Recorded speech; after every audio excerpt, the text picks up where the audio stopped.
Gujarati news channel को like करें, share करें और सब्सक्राइब करें।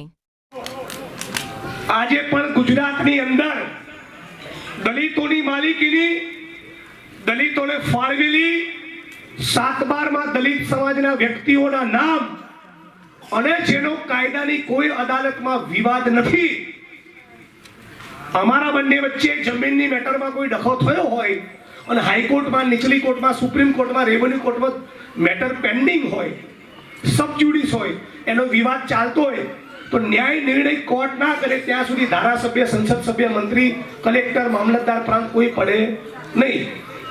પણ એવી મેટરો જેમાં કાયદાની કોઈ અદાલતમાં કેસ નથી અને દલિત સમાજની માલિકી છે, દલિત સમાજને જમીન ફાળવી છે, 7/12માં દલિત સમાજનું નામ છે, પણ એમાં જાતિવાદી ગુંડાઓ ઘૂસેલા છે, એવી 20,000 વીઘા જમીનોનું લિસ્ટ મારી જોડે પડ્યું છે. માફ કરજો, એક ગુજરાતનું દલિત સંગઠન નથી જે આ મુદ્દે લડવા તૈયાર હોય. આઈ એમ સોરી ટુ સે. બરાબર છે.